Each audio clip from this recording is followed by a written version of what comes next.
All right, looks like everything's all set. So first of all, welcome everyone. Thank you so much for attending our information session today. We're really excited to talk about our program, the Master of Science in Addiction Policy and Practice at Georgetown, as this is a very unique degree and it's a new one that's been flourishing every year. So we're really excited to get to know perhaps our next cohort and let you know what you need to know when you're thinking about applying to the program. So let's get started. What we're going to talk about today, firstly, is ourselves, who we are, what we do within the program, as well as our faculty that make up this program. Look into the master's itself, how this degree is a bit unique and where it can take you. Looking at career opportunities and alumni outcomes, featuring our very special guest we will introduce in a moment, who is a former student. And finally, looking into admissions, what to expect when applying to the program and financing your degree, as well as, of course, plenty of time for audience questions. So first of all, let's talk about the team. My name is Jennifer Jansen, or Jenny Jansen. I use she, her pronouns, and I am the program coordinator for the Masters of Science in Addiction Policy and Practice. Essentially, what this means is I support graduate students from application to graduation, through recruitment, admissions, academic planning, advising. So any and all questions you have about the program or applying to it, I'm happy to help answer, and I'll put up my contact information at the end of the presentation, should you want to take me up on that. With that, I will pass it off to our program director and associate director, and then I'll also prompt Thaddeus, our special guest, to introduce himself today. First off, let's go to Professor Regina LaBelle, the program director. Everyone, thanks so much for joining us today. We're so glad you're here. As Jenny said, we're going to, go provide a lot of information today. We hope that we can hear from you about, some of your interests, any questions that you might have. If you feel free to ask them here or later on. I've been with the program since its founding and started the program. We'll talk more about that in a bit. And I will turn it over to Dr. Adam Myers. Hi, glad to be here with you all today and tell you a little bit about the Addiction Policy and Practice program. I'm a longtime Georgetown faculty who spent most of their career working at the medical school in the area of cardiovascular physiology, which doesn't have much to do with this program, but in the last decade and a half, I've gotten more and more interested in issues involving public health and health policy. And this program was a natural fit for me and my interests, so I'm happy to be here. My role in the program is mainly administrative, helping the director with admissions and such, and also advising of any students who are interested in a science-oriented career or maybe an internship that involves a project that involves science along the way. So I'm happy to talk to you about any things that come up over the course of the year, and I look forward to meeting you all in person at some time, I hope. All right, and Thaddeus, you can go ahead and introduce yourself, where you're working right now, and how you're related to the program. All right. Hi, everyone. My name is Thaddeus Winston. Currently, I am the Overdose Survivor Outreach Program Coordinator at MedStar Georgetown University Hospital. I have been working there for 4 years, and throughout the process of my job at the hospital, where I do peer recovery and outreach for our substance using patients, I ran into another addiction policy and practice alumni who mentioned to me that I might be interested in taking a look at a program like this. I'm 43 years old. I have lived experience with substance use disorder myself, and in my own experience, graduate school really wasn't on the radar for me. A program like this came around. It's the only one in the country, and it really did pique my interest. And I went through the program last year. I graduated in 2024. It has been an amazing experience, amazing learning experience. And I can tell you from going through that program, it has allowed me to level up everything I've done in my current role, and look forward to a career moving forward in policy. So is there anything else that you want me to say now, or are we going to kind of move through this, Jenny? No worries. Anything that comes to you, we can chat a little bit throughout the presentation, but thank you so much for that wonderful introduction. Thaddeus is also one of the co-founders of our wonderful student recovery group, Hoyas for Recovery, which we'll talk about a little bit when we talk about students and their kind of involvement on and off the campus. So let's get into our faculty that make up the program. So, the great thing about being in Washington, D.C. is that we can draw on so many talented people who are policymakers. And the addiction policy field, as we've said many times on these info calls, is pretty small. And our goal is to make it bigger because we face such a huge issue with untreated addiction in this country. So to start with, we have Amanda Lattimore, who is the director of the Center for Addiction Research and Effective Solutions at American Institutes for Research. She teaches social epidemiology and addiction. She's also affiliated with Johns Hopkins University. Brandon Del Pozo is a professor at Brown University and a researcher. He teaches comparative approaches to addiction policy. He also is a former police chief in Vermont and was a detective in NYPD for quite a number of years.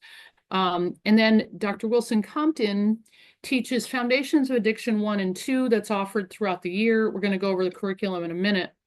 Dr. Compton is the deputy director of the National Institute on Drugs of Abuse at the National Institutes for Health. Next slide, please. We also have another doctor from NIDA, Emily Einstein. She teaches fundamentals of neurobiology in the fall. And then Dr. Christopher Jones is with SAMHSA, the Substance Abuse and Mental Health Services Administration.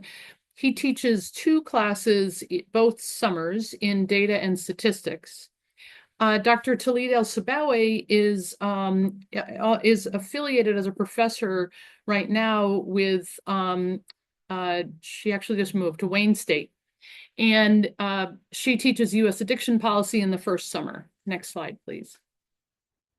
And then rounding it out, we have Shelley Weissman, who is a colleague of mine at Mental Health and Addiction Law, and she teaches mental health and addiction law and policy. And then Elizabeth Connolly, Beth Connolly, teaches healthcare financing. Beth Connolly was the health secretary under Chris Christie, Governor Christie in New York State, in New Jersey.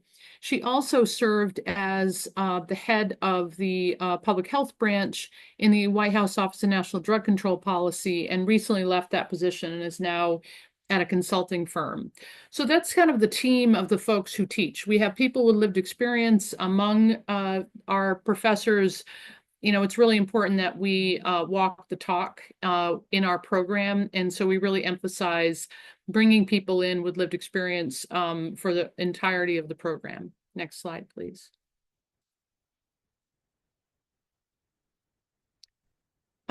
So, you know, this is our biggest cohort right now. We have 12 students, a few of whom are part-time. We started with 10 students, so I don't anticipate that it's going to ever be more than 15 students in this program. And we really work to make sure that our students, and you'll hear more about this, you're not just in the classroom, you're really part of the community. And Georgetown is an important part of Washington, D.C., as I'm sure Thaddeus can say, because he works at MedStar Hospital. We make sure to bring people in from the community to talk to students about what are the issues facing Washington, D.C., as kind of a lab or a place where you can really learn while you're in the classroom. Next slide, please. So, you know, we are in the midst of this overdose epidemic. We've seen a 15% decrease year over year at overdose deaths, and that's good. But we kind of have to stop measuring success in terms of mortality. We should start measuring success in terms of how many people are getting the services that they need to live healthy lives. And so again, the program's led by people who are making policy every day, who are, are very prolific journal writers who are driving change, mostly at the federal level, but also at the state level. And then now that we are in our fourth cohort, for example, this evening, we're having a gathering of alumni from the program, some of our mentors, our professors, et cetera, to get together, to really build this community. We, again, take seriously that the opposite of addiction is connection. And so throughout the program, and while students are, after they graduate, we try to make sure that we're connecting with them. We're invested in their success because their success means that we can better address the issue of untreated addiction in our country. Next slide, please. Next slide, please. All right, so we have a 30 credit, the program is 30 credits. So you can do it 1 year full time. It is basically, summer to summer. So June to July of the following year. The total tuition is about $50,000. And Jenny, that is a discounted tuition. Can you tell me what percentage that is that's discounted from other programs?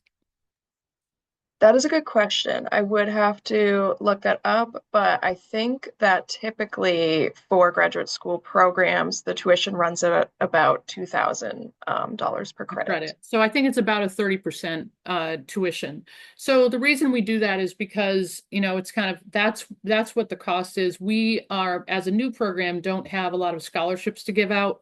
But we kept it to 1 year, and we have this reduced rate tuition to make sure that it is an investment that's going to pay off for our students. Next slide, please.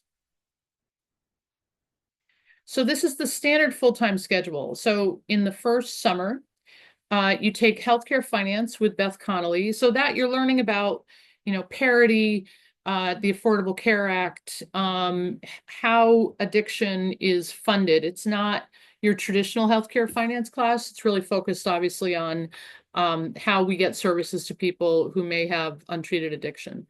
U.S. addiction policy is a survey course where you'll learn about how we got to the point we are today in terms of our drug policy laws, regulations, and then data analysis and statistics in drug policy. Chris Jones does a lot of work on, kind of teaching people about journal articles. We have many students who are not, don't have a science background. We'll talk about the various surveys. We'll talk about data gaps, of which there are many. And then in the fall, Foundations of Neurobiology, I teach an integrative seminar. And the integrative seminar is year long, so in the fall and in the spring. And in that, we bring together, the reason it's called integrative seminar is we bring together the science of addiction with policymaking. It's not enough if you want to be an effective policymaker or a policy advisor to know just the right things to do. You need to know how to get them done. So we go through kind of in some finite detail, how funding occurs through Congress. How are methadone rules currently, how do they currently stand? What are changes that have been made to it? Those types of things. And then Foundations of Addiction Psychiatry, where you go over the science of prevention, treatment, harm reduction, recovery, and social epidemiology with Dr. Lattimore, which is an epidemiology class. In the spring, the two different classes are, you have a policy elective, you get to choose what it is, and Thaddeus perhaps can talk a little bit about what class he took. And then Foundations of Addiction Psychiatry 2, the integrative seminar, and then Shelley Weissman teaches addiction and mental health law and policy. Summer 2 is in person. That's where we finish up the program. You'll take comparative approaches. So how do other countries address addiction? What are their addiction policies? And then data analysis and statistics, the second piece, and then a mentored capstone. So you pick a topic that you're really interested in, write a paper on it, and then have an accompanying policy paper. So it could be an op-ed, a policy element. It could be an op-ed. It could be a letter to a member of Congress. et cetera. And this is really a, kind of obviously it's a capstone. So it's a culmination of your work where we really expect students to have a firm grasp, not only again of what should be done, but how to get it done. So that's the full-time schedule. Thaddeus, did you want to add anything about your experience with any of these classes or the elective? So the elective that I took was a spring break elective, which is you can opt to do a 1 week, very intensive course over the spring break where other students aren't there. I took organizational change and management strategies. Part of the reason I did that was because I also worked full time throughout the program, so a lighter load in the second semester, in the spring semester, definitely helped me to deal with everything else that I had going on. There was also, I think I got into the War on Drugs, which is a very popular program, elective here at Georgetown, but that ended up being one of those full-time courses. So it worked out for me in the sense that that elective kept you in the public policy kind of focus, and then you get to meet a lot of other people who are in the public policy master's program as well. It was very eye-opening. Thanks, Thaddeus. Okay, so next slide will show you the part-time schedule.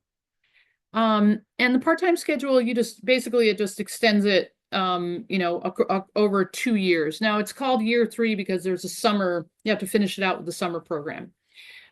So you take the same classes. Year 1 in that summer is virtual. So U.S. addiction policy, data analysis and statistics, virtual classes for everyone. And those are really threshold classes that we want students to understand, to build on throughout the program. So for example, any part-time student, we had one student last year who was part-time. They started with, now they're finishing up the program with our new cohort and will graduate in 2025. So we'll just move on to the next slide. So our students work in a variety of, 30% are in nonprofit, 25% state government, 20% federal government.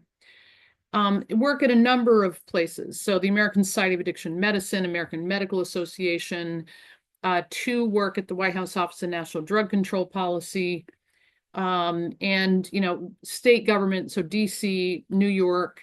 The picture is in the state of Maryland. Ben Freyfeld works on opioid issues in the Office of Opioid Response in the state. And there he is training the governor and the lieutenant governor on how to use naloxone. And we have also one student who is continuing his education in medical school, and 2 others who are going to law school now. Next slide, please. So I'm going to ask Thaddeus to pipe in a little bit more, but as I said, we make it a real point to get our students involved in the where we live, and we are fortunate to always be invited to the White House for International Overdose Awareness Week. SAMHSA runs a recovery walk every year. September is Recovery Month, so our students attend that. We also have students attend our naloxone distribution event, which we have at the Law Center on August 31st, which is Overdose Awareness Day. And then other students have done, distributed naloxone and fentanyl test strips at various festivals. And then lastly is Hoyas for Recovery has participated on campus with various events. And maybe Thaddeus, you could talk a little bit about Hoyas for Recovery, which I think is that the next slide, Jenny, has Hoyas for Recovery? We don't have another slide, no. Okay. So Thaddeus, do you want to talk about Hoyas for Recovery and tell us a little bit about why it came about, what it does, et cetera? Sure. So Hoyas for Recovery is our graduate school collegiate recovery program. Chad Jackson and some of his cohort members started it and brought me in my 2023-2024 cohort. And it was a very small organization at that time. There was only 3 members that were coming to our meetings. We did as much outreach as we can to recruit other members that weren't necessarily from the addiction policy and practice cohorts to come and join us, anybody in recovery or anybody who's interested in recovery. So we try to stress that it's not just a recovery organization, it's also mental health, a safe space for LGBTQ, or anybody who's interested in learning about what a recovery community does. So we try and be as inclusive as we can. And with that said, we've almost tripled in size from last year to this year. We go to hockey games, we go to baseball games together. We're gonna go ice skating, maybe go see some live music. It really is a community building effort. And Georgetown, has been a big champion of ours and likes to put us kind of out front and center. At the end of the year, in May, there's a day called Georgetown Day, which is historically a largely, a drinking holiday for the end of semester for the students. We have a table set up there, and we like to hand out mocktails and tell people what we're about and where to find us, and give out Narcan and test strips, and tell people why they might need Narcan versus the actual end user. So as far as that goes, we kind of double down as a harm reduction organization and an outreach organization to those people who might not even know that there is this specific community here at Georgetown. We meet every Tuesday night throughout the semester and even in the summers. And it really is a larger community building effort. Thanks, Thaddeus. I mean, it was really important when we, started here that we make sure that, we have a welcoming community for all of our students, particularly those students who may be in recovery, who may not feel comfortable. A lot of social life, obviously, often, centers around being at a bar, and we want to make sure that we have a place where people who don't want to go to a bar feel welcome. So, all right. And I think I turn it over to you now, Jenny. Oh, these are sorry, let me take a moment with a few of our alumni. So Ben Freyfeld, who is one of our alumni who, talks about how important the program is to him. And he's the Associate Director for Policy and Advocacy at Maryland's Office of Overdose Response. And also Nikki Soda is a consultant now. She was our first part-time student. So she finished in 2 years. And she previously worked at the National Association of Treatment Professionals and now is on her own and really is, making a name for herself nationwide, speaking about recovery, speaking about evidence-based treatment, and, is doing a great job after graduation. All right. And now I will talk a little bit about the admissions process, what to expect when applying for the program, and financing your degree. First of all, here is a handy application checklist. All of the application materials are handled through the online portal for all grad school applications at Georgetown. You are welcome to screenshot this or take a picture if it's helpful to you. The first thing we'll need, of course, is the completed application form. We also require an application fee. However, our priority deadline is still a little ways away. And if you submit your application by January 15th, that fee is waived, which is a really great thing to know and is one of the reasons we really encourage students to apply by that deadline. If you don't have your application ready by then, no worries. That's just an application fee of $90 between January 16th and April 1st, which is our final deadline for admission. Next up, you will need to write an academic statement of purpose. This will be up to 500 words where you can detail your academic journey, your interests, and what brought you to apply to our program in particular. It's just a really great way for us to kind of get to know you more and what your interest is with the program. Because we're a small cohort that's really interested in kind of curating and training the next generation of policy leaders. We also strongly urge you to fill out the personal background statement. This is just another up to 500 words that gives you an opportunity to expand on your personal background and experiences and how they contribute to your interest in the field. This is also a great way to demonstrate that you'll be an active contributor in our community, and we really just welcome any opportunity to get to know you better through your application. Next up, we require your resume or your curriculum vitae and 2 letters of recommendation. If you are early in your education or completing a degree currently, we would love to have at least one of your recommendations from an academic you've worked with, like a professor. But for students who have been long out of school or are mid-career, we will accept one or both letters from a trusted professional, such as someone you've worked with. Other good things to know is we will accept the names and emails of recommenders by the deadline, even if they have not uploaded their letters yet. So if you are trying to get in by that January 15th deadline and you have recommenders, but not necessarily their letters, you still have a few more weeks to kind of make sure they submit their letters, and you can still go ahead and submit your application without a problem. Next up, as soon as it's available, we'll need your official transcript. For those of you who are completing an undergraduate degree, we will accept and read applications, but we do need a copy of your transcript by the time you're ready to start classes that proves that you completed an undergraduate degree. A common mistake that happens is students will get a official transcript before they've completed their degree, so it doesn't list that they've actually completed it. So that's a good thing to watch out for.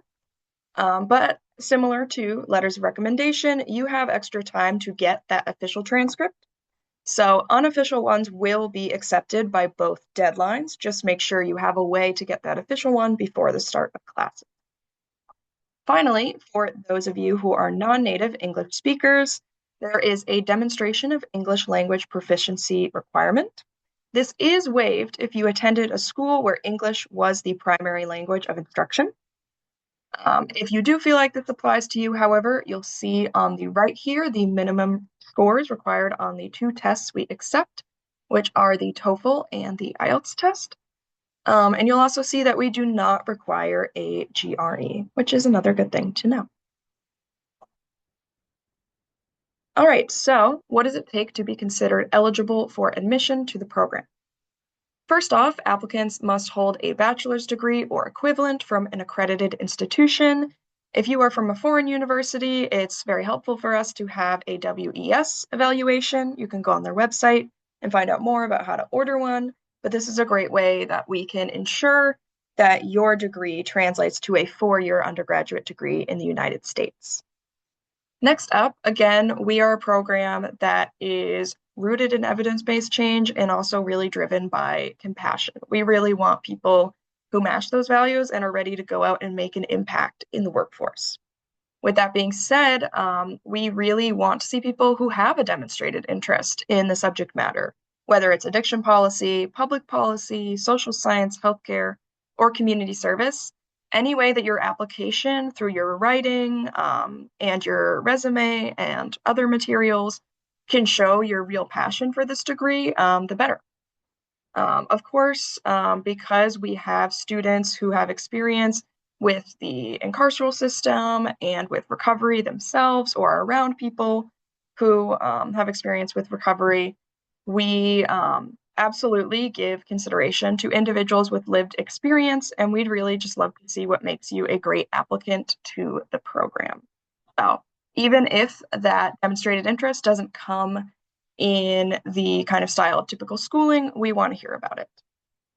Finally, a minimum grade point average of 3.0 on a 4.0 scale is required by our kind of overarching organization, which is the Graduate School of Arts and Sciences. With all this being said, I do want to draw your attention to that box on the bottom right there, because we conduct a holistic review of applications. We've had students that come straight from undergraduate study. We've had students who are mid-career professionals like Thaddeus. We've had students in long-term recovery. With our small cohort size and our mission-driven program, we really want to get to know our applicants and what draws them to the program, and we also acknowledge that not everyone has the same professional or academic journey. So if you are concerned about any of the eligibility requirements listed here, we really encourage you to reach out to us via our email I'll put up at the end, which is addictionpolicy@georgetown.edu, or feel free to reach out to me directly. We'd really just love to get to know your circumstances, why you feel like you are a strong applicant despite maybe some criteria that are missing from your profile. And we'd love to kind of work with you on that and see what we can do. All right, so for those deadlines I mentioned, our priority deadline is still open now for application. That is January 15th. Applying by this deadline, again, means your application fee is waived. And this is also a great deadline to hit for international students because this gives you a couple extra months to coordinate funding, travel, visas, and everything else that comes with it. For regular admissions, we will continue to review applications on a rolling basis until April 1st, 2025. And for both of these deadlines, you would start within the same cohort for next year, where classes would begin in approximately July 2025. I believe the official start date is kind of like the 30th. And yeah. All right, so let's talk a little bit about funding your degree. We do not have a confirmed tuition rate for the next academic year yet, so I do want to have that as an initial caveat. However, we are closing in on that number, and it is likely to increase by 4% as compared to last year. We will still have the tuition discount compared to the rest of the graduate school. But with that calculation, you can expect to pay perhaps around $52,000 for the program. Our tuition, as we mentioned, is discounted from the typical graduate school rate. This was an agreement made with the school based on their faith in the mission and the work of this program. And that is a discount we are really happy to extend to all kind of applicants who are accepted into the program. But for this reason, we do not offer merit-based aid from our department. So the majority of students finance degrees through multiple external sources, such as scholarships, or any employer tuition benefits. If you are working and you have employer benefits, I would highly recommend reaching out to them, seeing if they have any discounts or funding opportunities for employees pursuing school. That is one of the reasons why we try to cater this kind of part-time version of the program to students who are working as much as possible, and we usually try to have most of our courses in the evenings. External scholarships and fellowships. We have a running list of internships and other good organizations to check out for job opportunities. That's internal to our program. We also have a Office of Graduate Fellowships and Scholarships available to matriculated students that we highly recommend checking out. They have really great resources, including a monthly newsletter that shows new opportunities for funding as they pop up, and we tend to share these with our students and alumni as they come up internally as well. Another good thing to know is we have a Graduate Career Center that offers a number of resources to find and apply to those external scholarships and fellowships. If you are eligible for Veterans Affairs benefits, you should contact the GU Veteran Service for more information on starting that application process.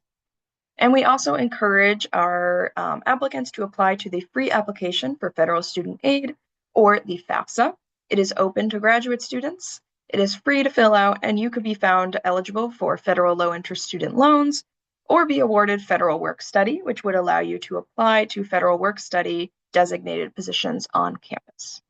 Students are also eligible to work up to 20 hours a week part-time on campus in a sort of Georgetown position while they are pursuing a degree.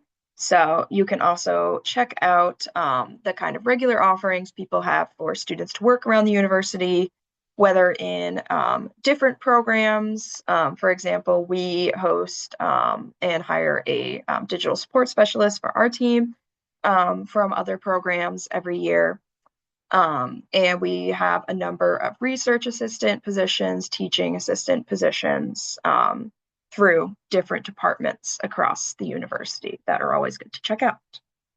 Finally, the Georgetown Office of Revenue and Receivables offers monthly installment payment plans for tuition through their office. You can sign up for this through the billing portal for Georgetown. All right, so again, I want to thank you so much for attending today and listening to our presentation. Now we would like to open it up to audience questions. So if you'd like to ask a question, feel free to either type in the chat, use the raise hand function, or go off of mute, and we're happy to help.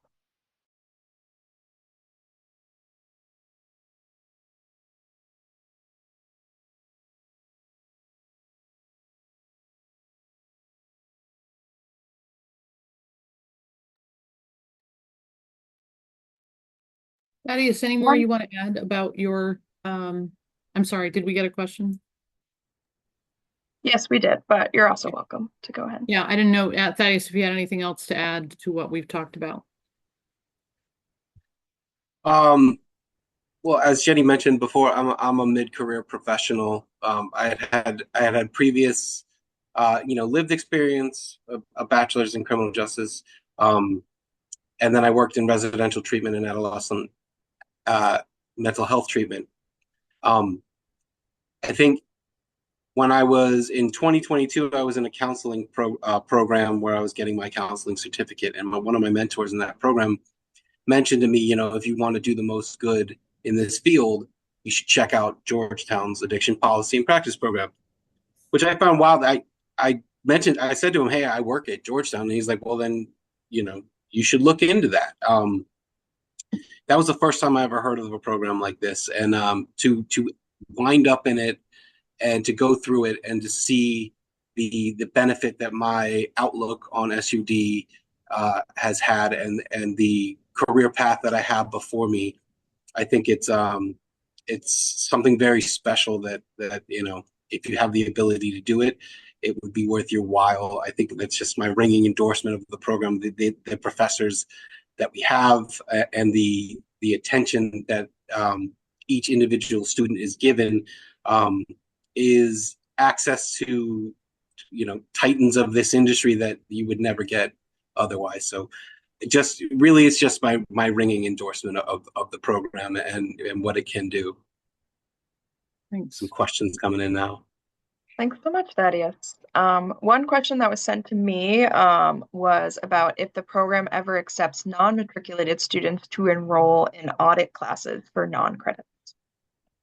I mean, you can, we have a policy for that. It's just, you have to pay, you still have to pay, per credit.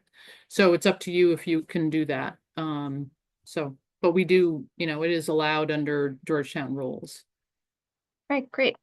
And another question I got was if Singaporeans are required to demonstrate English proficiency, as English is the official language. What I would say is I would reach out to the Georgetown Office of Admissions to confirm, but if your coursework was completed primarily in English, you should be exempt from that requirement. One of the other questions was about specific research opportunities associated with the program. So so I split my time between the Law Center. I'm at the Law Center where we do research. We do not hire research assistants from this program because they're mostly law students who we retain. We want students to get, kind of experience with others because otherwise you just see me and Professor Weissman all the time. So we want you to, get experience with other folks. And any of the opportunities part of student work programs can help finance the degree. Jenny, do you want to answer that? Yes. So essentially what Professor LaBelle is saying is that these are opportunities offered through different departments throughout the university. These are not through our program specifically, since we're a small program and we don't necessarily have the resources to have research assistant opportunities, but you're more than welcome to look across the university. We have a sort of career portal for students. It's like Hoya Hiring. So that's more checking in with other organizations within the university and seeing what they have to offer. Are there any work opportunities that can finance the degree? Yes, so essentially these just work as typical university student jobs in that you'd be paid for your work. Research assistants and teaching assistants, I believe, fall under the Graduate Student Union, which is specifically for those roles. So they may be subject to a slightly higher hourly wage, but essentially those translate to part-time hourly positions across the university for students to take on if they're interested to make some extra money. We have a few students who do that, or they'll look for external internships, fellowships, scholarships, which are some of the things we can kind of help you find if you want to go that route. And also in answer to Sharik, those positions depend on the hiring institution, what kind of departments you're working with. But I guess in the sense of part-time, full-time study, we don't tend to have restrictions on student working, except that you can work up to 20 hours at Georgetown while pursuing a degree. So just keep that in mind if you're looking to work at the university while enrolled. Also got a question of roughly what percentage of your students go on to work in policy and or legal services versus hands-on advocacy. So, you know, the nonprofit, I mean, hands-on advocacy, I'm not sure if you mean clinical work or, you know, Thaddeus is still working as a peer right now. We have another student who is a peer in the Arlington County Jail. You know, so it just varies. I mean, as it said previously about, you know, it's about a third, a third, and a third. So a third work in policy positions at various organizations, a third work for state government, and a third in the federal government. You know, it's not a clinical degree. So when you leave, you know, you don't receive a certificate to be a counselor or, you know, work in you know, peer counseling. But again, our students sometimes choose to do that. You know, the objective of our program is to train future leaders in addiction policy so they can change the policies that drive our current approach to addiction. That's where it is. I hope that answered your question. All right, if there are any other questions, feel free to type in the chat, raise your hand. It looks like Robin raised her hand, and then we'll go to Kat. I think you're on mute, Robin. Okay, there we go. I just wanted to thank you all for taking the time for these information sessions. The last two have been very informative and helping. My biggest gap, I believe, is in policy. So I really want to learn a lot about that and how to execute some changes. We've seen great changes in the last 5 years in policies, and I still see another run to go in making things better for those who are suffering from the disease of addiction and recovering and getting themselves back on track. So as an impacted family member and president of an organization called Suncoast Institute on Chemical Dependency that offers educational programs for the community through experts in the field, I want to see what else I can do more in the advocacy field. So that's really my interest. And now I'm just trying to work out logistics of a couple of residences and considering making DC a third residence for the completion of a program. So thank you for these information sessions and the time you're taking. Of course, we're happy to help. That's also something we've been thinking about, is kind of developing materials for students who don't have as much of a strong policy background. So that's something we're actively working on in the background, like courses we kind of recommend if students want to brush up on it or review some kind of lectures in the past that are relevant if you want to get a bit of a jump start on that. So we definitely have students who are getting a bit of a crash course in policy, even though we do have some people who are already kind of in that area before they join the program. Wonderful. Thank you. Of course. All right, we can go to Cassie. Hi, yeah. So I just had a couple questions about, the relationships among students in the cohort. One, just in the past, has it been more so students applying who have been like out of school for a little while? Because I'm just applying straight out of undergrad. I haven't graduated yet. So I was just curious what that kind of looks like. And also just with what seems like a pretty popular part-time option, would you say that students are still fostering connections with one another throughout their time in the program? Yeah, I think the first thing, and then I'll let Thaddeus pipe in. So, Thaddeus is had been is a mid-career professional. This year, I would say we have, of our 12 students, the majority are actually right out of college. Last year, it was again, the majority were right out of college. It really varies from year to year. First year, it was only like 3, I think, who were right out of college. So it varies. Um, but I think it's a pretty welcoming environment, and I don't think, I think even if there's any cross-generational issues, I don't think that's really been a problem. But the second piece is on the part-time option. Actually, I think you get the benefit of seeing 2 cohorts, not just one. So you're exposed to a lot more folks. You're in the same classes with them over a 2-year period, which I think is a real benefit. But Thaddeus, I don't know if you wanted to add anything more about kind of the differences in age and, that.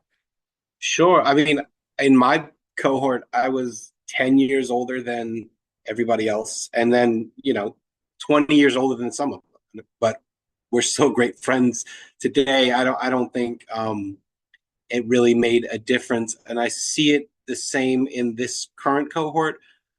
I can add though that the cohort before me with some of the other students that kind of brought me in and are still connected. It was an older cohort with more mid-level professionals.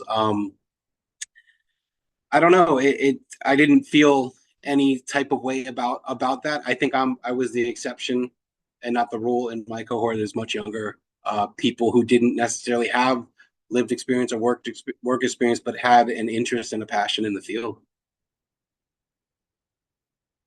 Thanks. That sounds great. Thank you so much. Great. We do currently have a student as well who is part-time, as we mentioned, that was with Thaddeus's cohort and is currently with ours. And they seem to be getting along great with our current cohort, which is great. I think there's a bit of a community fostering element in taking a good amount of the core courses together, it seems, which is always good. I will add, I was also a probationary student, so I was held out of one of the summer classes because my college grades were pretty bad. Uh, and that allowed me, though, to meet the new cohort into the next year and go through classes with them and get to know them a little better too. So I'm honored that I was allowed in here, and without really a deep science background in my educational history, it was a concern. But I can tell you, the professors really helped me to digest the material, and everything was at our disposal to get through it. And neurobiology of addiction was one of my best classes, and I learned the most out of all of the classes in a course like that where I had no real background. So don't let that keep you from, is this the right thing for me? That was my experience. Yes, and as Jenny said earlier, we do a holistic review of all of the applications. So issues of lived experience, experience with the judiciary system, grades as an undergraduate. We take everything into consideration and are looking for a good, diverse program that includes people with lived experience. Some of our best students are people who are coming back to school with, that kind of experience that Thaddeus brought to the program. Thaddeus, I was wondering about one thing. So, you were working part-time or full-time, and do you think someone can work full-time and do our program if they have flexibility at work? I was working full time. I know it can be done. You know, it was hard, but this wouldn't be a special thing if it wasn't hard. You know what I mean? And I think that that was a big part of it. There were some times where I was like, oh my God, this is so much going through it. I was fortunate enough to be working basically on campus. The hospital's right there on campus. So proximity wise, it was easier to get to class and do the things I needed to do. But it definitely can be done. Most of the classes are in the later evening. It's definitely a possibility. You know, getting home from class after a long day of work and cracking open the books to do the reading and start your assignments is hard. But it can be done, and I mean, I'm all the better for doing it. Okay, thank you. Thank you for sharing. All right, do we have any other questions?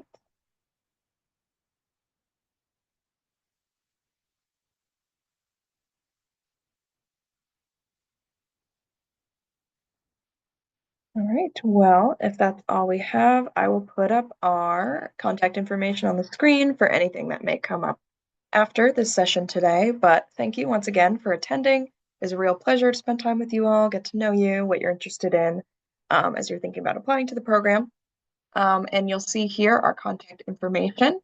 We really encourage you to reach out if you have any questions about the program or want to learn more. You'll see our phone number on the screen on my card, as well as our email I mentioned, which is addictionpolicy@georgetown.edu. It's also great to follow our social media to get a sense of what we're doing and what our students are up to. For example, I think next week we're going to post a little bit about our holiday meetup that is happening tonight at Binge Bar, which is an alcohol-free bar in DC. That's really excellent. And we also had a lot of content in September, which was National Recovery Month. So it's always a great way to kind of see how our students are actively getting involved in the community. Some resources we offer if you're interested are meeting with the program director, meeting with me for more information about application, coming on campus, maybe having a tour if that's something that interests you. So we really encourage you to reach out if you're interested in just kind of getting more of a sense of the program and what we're all about. So unless anyone else has any last comments, I hope everyone has a great rest of their afternoon. Thanks, everyone. Thank you, Good everybody. day. Bye. Thank you so much for doing this. Of Thanks a course. bunch, Thank you for Dad. attending.